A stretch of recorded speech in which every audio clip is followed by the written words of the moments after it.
UPSC की तैयारी कर रहे छात्रों को लेकर आज एक दुखद अनुभव हुआ। ये छात्र ऐसे हैं जो सामने बोलने से कतराते हैं। इनबॉक्स में तो गुजारिश करते रहते हैं कि हमारी समस्या दिखा दीजिए, मगर यूपीएससी में नए बदलावों को लेकर कैमरे पर नहीं बोल पाए। बहुत मुश्किल से 2-3 तैयार हुए।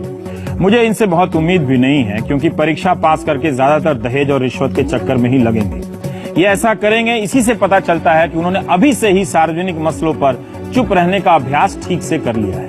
फिर भी इन्हीं सेवाओं में कई ऐसे अफसर होते हैं जो ईमानदारी से सेवा करने की चाह रखते हैं। वो उनकी भावनाओं का सम्मान करते हुए इस मसले पर चर्चा जरूरी है। मसला यह है कि मौजूदा सरकार सिविल सेवा परीक्षा के तहत चुने गए उम्मीदवारों को काडर आवंटित करने के नियम में बड़ा बदलाव लाने पर विचार कर रही है। प्रधानमंत्री कार्यालय ने कार्मिक विभाग से पूछा है पत्र लिखकर कि क्या काडर का आवंटन फाउंडेशन कोर्स के बाद हो सकता है। मतलब ट्रेनिंग से तय होगा कि आप आईएएस बनेंगे या आईपीएस, रिजल्ट से नहीं। छात्र चाहते हैं कि फिर रैंकिंग का क्या मतलब होगा। क्या यह व्यवस्था मुकम्मल है? इसमें बदलाव की जरूरत है। अभी धीरे धीरे राय आ रही है। पहले छात्रों और विपक्ष के प्रवक्ता की राय सुनिए। आई थिंक ऐसा कुछ मैनिपुलेशन होना नहीं चाहिए। अगर कोई फर्स्ट रैंक आ भी जाता है तो वो 3 महीने की वो ट्रेनिंग भी कंप्लीट करते हैं, तो उसके बाद उन्हें पता चलेगा कि एक्चुअल में जो हमारे देश में आंतरिक जो गड़बड़ियां हो रही हैं उनको हम कैसे दूर कर सकते हैं। वो उन परेशानियों को समझेंगे। आई डोंट थिंक सो ये सही है, बिकॉज हम लोग 2-3 साल से पहले इतनी मेहनत करते हैं ताकि हमारी अच्छी रैंक आ पाए। और टॉप कुछ बच्चे मेहनत करते हैं, उनका टारगेट होता है कि टॉप 10 में आ पाए। उसके बाद वो 2-2.5 साल मेहनत करें, फिर ट्रेनिंग में जाके भी वो इतनी मेहनत करे। ठीक है, मेहनत करनी चाहिए, ट्रेनिंग अच्छे से लेनी चाहिए, but I don't think so training should be the criteria for this. आज प्रधानमंत्री कार्यालय द्वारा एक आदेश जारी किया जा रहा है, जिसमें इस सिस्टम को आप खत्म कर रहे हैं, जिसको अपारदर्शी बना रहे हैं, जिसमें आप भाई भतीजावाद चलेगा, जिसमें अपने लोगों को ठूसने की एक प्रक्रिया शुरू हो जाएगी। एक पर्टिकुलर एक विचारधारा के लोग उसमें आएंगे, क्योंकि हमने देखा तमाम इंस्टीट्यूशंस में ये कोशिश की जा रही है कि एक ही विचारधारा के लोग घुस जाएं। और अगर भारतीय प्रशासनिक सेवाओं में इस तरह के लोग आ जाएंगे तो माफ कीजिएगा, ये पूरे की पूरी संस्था के साथ एक बहुत घिनौना मजाक है और खिलवाड़ है। 2006 में ही सुप्रीम कोर्ट ने पुलिस सुधार की बात की थी। उससे पहले भी कई बार की, उस पर आज तक कुछ खास नहीं हुआ, वरना आज पुलिस स्वतंत्र होती। प्रशासनिक सुधार की रिपोर्ट धूल खा रही है, मगर इधर उधर से नियमों में बदलाव कर ढांचे में बदलाव किया जा रहा है और बहस पैदा की जा रही है जैसे बहुत बड़ा कुछ हो रहा है। हर्षमंदर पूर्व आईएएस अफसर हैं और आप मसूरी में ट्रेनिंग भी दे चुके हैं, वहां भी रह चुके हैं, और दिल्ली के शाहदरा के जिलाधिकारी हैं महेश जी। इन दोनों की राय सुनिए, फिर अपनी राय बनाइए। सिविल सर्विसेज में रिक्रूटमेंट और ट्रेनिंग की जो प्रक्रिया है उसमें बदलाव की ज़रूरत है, उससे मैं पूरी तरह से सहमत हूँ। लेकिन समस्या क्या है, उसका हल क्या है, उसमें हमें साफ होना ज़रूरी है। और क्या ये वो हल है? समस्या मेरे दृष्टि से ये है कि जिस सिविल सर्वेंट को हम चाहते हैं उसमें हम क्या गुण चाहते हैं। हम चाहते हैं कि उनमें साहस हो, सच्चाई के साहस हो, इंटेग्रिटी हो, जिसको करेज ऑफ कन्विक्शन हम कहते हैं, फिर एक रहम दिल हो, इंसानियत हो, और कम्युनल भावना नहीं हो, कास्टिस्ट भावना नहीं हो। इस तरह के अधिकारी की ज़रूरत हमें है। लेकिन जो रिक्रूटमेंट की जो प्रक्रिया है ये इन चीज़ों का आकलन बिल्कुल ही नहीं कर पाते हैं। तो ये समस्या तो है।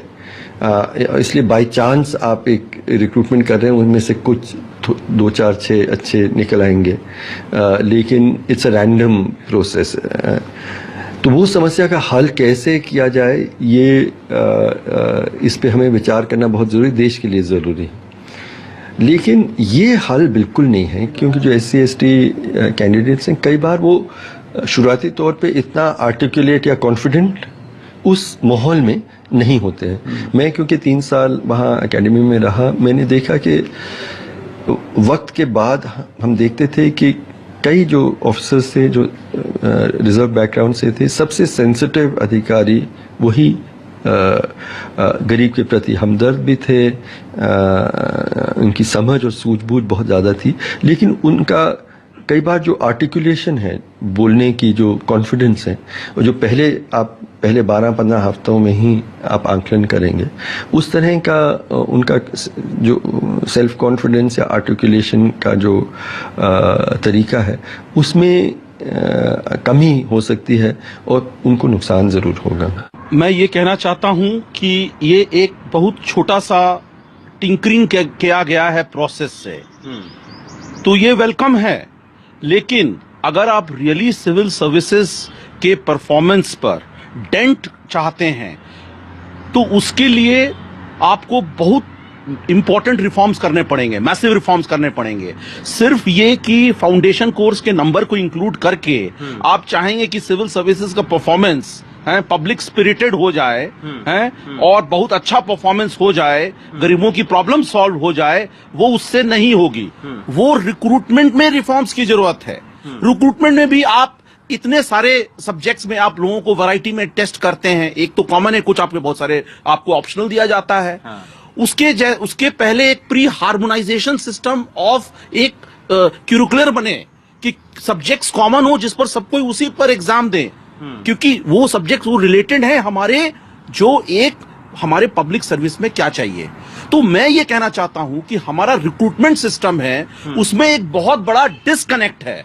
जो क्वालिटीज हमें सिविल सर्वेंट को चाहिए और हम सिविल सर्विसेज को जो हम टेस्ट करते हैं, उसमें एक गैप है। ब्रेक के बाद गंगा की बात करेंगे। 4 साल से गंगा सरकार की प्राथमिकता में है, मगर जमीन पर क्या बदलाव हो रहा है यह पता चलता है जब आप बनारस में गंगा को नजदीक से देखते हैं। ब्रेक के बाद अजय सिंह की रिपोर्ट। गंगा को लेकर पूरे साल योजनाएं सुनने को मिलती हैं। न जाने कितने सेमिनार में मंत्री भाषण देते रहते हैं, दावे करते रहते हैं। गंगा सफाई पर तो न जाने नीतियां भी बहुत बन गई होंगी, बहुत सारे फैसले भी होंगे, लेकिन उनका रिजल्ट क्या निकला, हकीकत इससे कोसों दूर है। गर्मियों में गंगा सूखती नजर आ रही है, सूखती भी है। कई जगहों पर गंगा में रेत के टीले कंकाल जैसे नजर आते हैं। गंगा में प्रवाह नहीं है तो इसका असर ऑक्सीजन की मात्रा पर पड़ रहा है।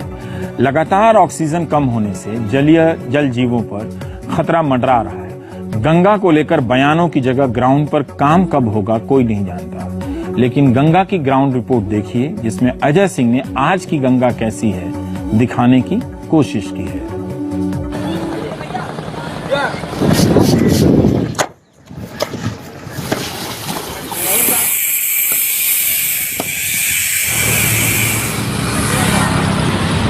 नदी के बीचों बीच दूर तक रेत का ये टीला, ये हाल उस नदी का जिसे हम मोक्षदायिनी कहते हैं, जिसे हम मां कहते हैं। ये हाल उस नदी का जिसके किनारे हमारी सभ्यता पली बढ़ी। ये हाल उस नदी का है जिसके नाम पर दशकों से राजनीति हो रही है, जिसके बारे में देश के प्रधान सेवक का दावा है कि वो उन्हीं के बुलाने पर यहां चुनाव लड़ने आए। आज यहां आने के बाद लगता है कि न मुझे किसी ने भेजा है, न मैं यहां आया हूं, मुझे तो मां गंगा ने बुलाया है। देश के प्रधानमंत्री का संसदीय क्षेत्र, सरकार बनते ही अलग मंत्रालय बना तो गंगा नदी की हालत सुधरने की उम्मीद बंधने लगी। लेकिन बावजूद इसके अगर ये नदी आज इस हाल में है तो फिर क्या कह सकते हैं। गंगा की इस हालत को देखकर जिले का प्रशासन 1 महीने पहले सक्रिय हुआ और उसने पत्र लिखकर गंगा में पानी छोड़ने की सिफारिश की है। मई जून में जलस्तर जलाशयों का कम होता है, गंगा भी उसका अपवाद नहीं है। ऐसी स्थिति में जल का प्रवाह कैसे बढ़े, उसके लिए सबकी चिंता है। काशी आने वाले जो श्रद्धालु या पर्यटक हैं, उसमें एक बहुत बड़ी संख्या ऐसी है जो विभिन्न क्रियाकलापों के लिए गंगा जी के तट पर भ्रमण, गंगा जी में बोटिंग, स्नान इत्यादि करते हैं। तो उन सबकी सुविधा का ख्याल रखते हुए शासन से ये अनुरोध किया गया है कि अतिरिक्त जल का प्रवाह गंगा नदी में भेजा जाए।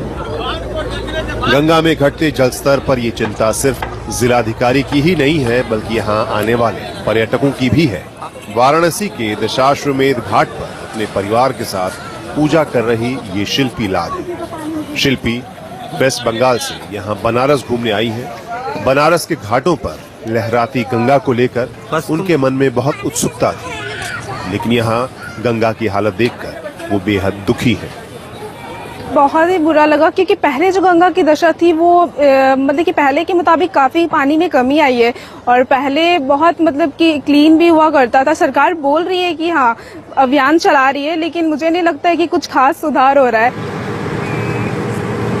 बनारस के सभी घाटों का अगर जायजा लें तो गंगा के घाट की सीढ़ियों से दूर जाने की भयावह स्थिति 80 घाट से दिखनी शुरू हो जाती है। यहाँ गंगा सीढ़ियों से तकरीबन 70 फुट दूर बह रही है।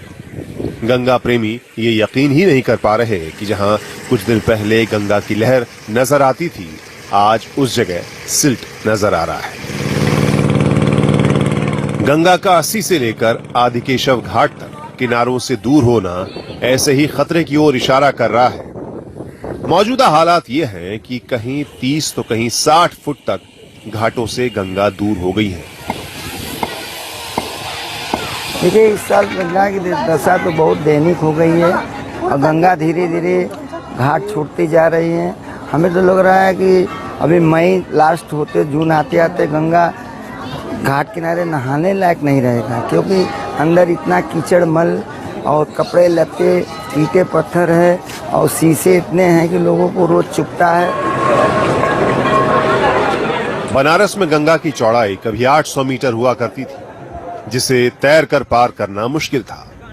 आज गंगा की चौड़ाई सिर्फ 200 मीटर रह गई है। इसके अलावा बनारस में लोग गंगा का पानी ही पीते थे, लेकिन आज प्रदूषण इतना है कि आचमन तक नहीं करते। बनारस में ताजा आंकड़ों के मुताबिक गंगा में जो बीओडी 3 मिलीग्राम प्रति लीटर से कम होना चाहिए, वो तुलसी घाट पर 6.8 मिलीग्राम, शिवाला घाट पर 6.4 मिलीग्राम, राजेंद्र प्रसाद घाट पर 5.2 मिलीग्राम, त्रिलोचन घाट पर 6 मिलीग्राम और वरुणा नदी के पास 52 मिलीग्राम पाया गया। इसी तरह फीकल कोलिकॉम काउंट जो 500 से कम होना चाहिए, वो तुलसी घाट पर 70,000, शिवाला घाट पर 63,000, आरपी घाट पर 41,000, त्रिलोचन घाट पर 57,000 के पास पाया गया है। प्रदूषण के स्तर की वजह गंगा में गिरते सीधे नाले हैं। बनारस में हर रोज तकरीबन 300 MLD सीवेज डाला जाता है और बनारस के घाटों पर गंगा का जो जल दिख रहा है वो इन्हीं सीवेज के पानी का है। हरिद्वार से नीचे गंगा का एक बूंद भी जल नहीं आ रहा। हरिद्वार से 4 नहरों के अंदर बांट करके दिल्ली की प्यास और पश्चिमी उत्तर प्रदेश के किसानों के सिंचाई के लिए उपयोग में आने वाली गंगा काशी तक तो कम से कम नहीं पहुंच रही हैं और हालात बहुत खराब हैं। और इस हालात के खराब होने के पीछे पिछले 4 वर्षों में जिन्हें गंगा मंत्री बना के रखा था, अगर प्रतिवर्ष 5% भी गंगा का जल छोड़ा होता और 5% की दर से भी एक वैकल्पिक व्यवस्था की होती तो आज ये हालात ना होते। आपको एक नई बात बताता हूँ कि गंगा में मिलने वाले जो गंदे नाले हैं, अगर उन जहाँ मिल रहे हैं वहाँ आप माचिस की तिल्ली जला दें तो गंगा जी में आग लग जाएगी। स्वामी जितेंद्रानंद जैसे तमाम लोगों का दावा है कि बनारस में गंगा का पानी है ही नहीं। उनके इस दावे को 80 घाट के पास सीधे गंगा में गिरते ऐसे नाले बल भी देते हैं। लेकिन गंगा के प्रति आस्था ऐसी है कि लोग इस पानी को भी गंगा का पानी ही समझते हैं।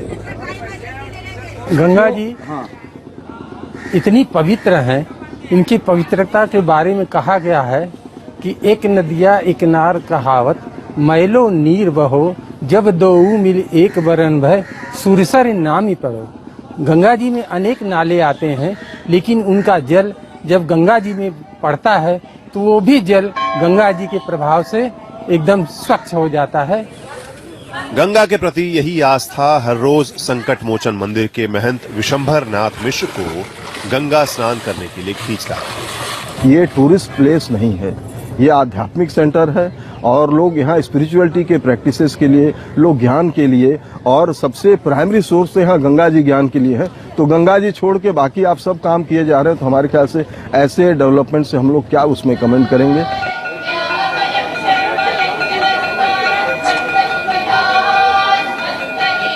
दशकों से सरकार की बेरुखी और सिक्योरिटी ही गंगा के दर्द को देखकर कभी कैलाश गौतम ने गंगा के लिए लिखा था कि बस कुछ दिनों की देश में मेहमान है गंगा, बाकी फिर मैदान है मैदान है मैदान है गंगा।